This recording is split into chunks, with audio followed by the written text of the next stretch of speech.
হঠাৎ কোনো পূর্ব পরিকল্পনা ছাড়াই বাসায় যাচ্ছি। অবশ্য অনেক দিন থেকে বাসায় যাওয়া হয়নি, প্রায় 1-2 মাস হয়ে গেল। তো ভাবলাম একটু বাসা থেকে ঘুরে আসা যায়।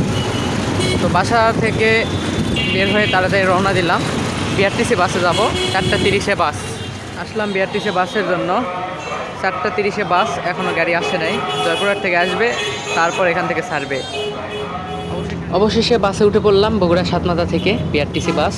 আর বিআরটিসি বাসে এখান থেকে আমাদের নিশ্চিন্তে যাইতে সময় লাগে প্রায় 1.5 ঘন্টার মতো। এইটুকু আসতে গাড়ির তেল শেষ, এখন অপেক্ষা করা যাক, গাড়িতে তেল নেই।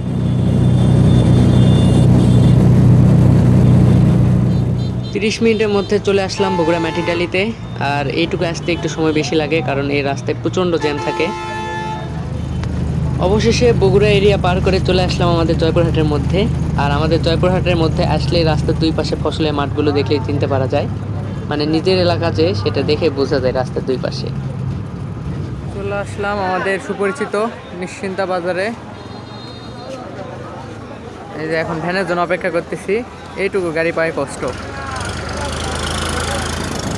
আমরা তো ভালোই পড়ছি এদিকে।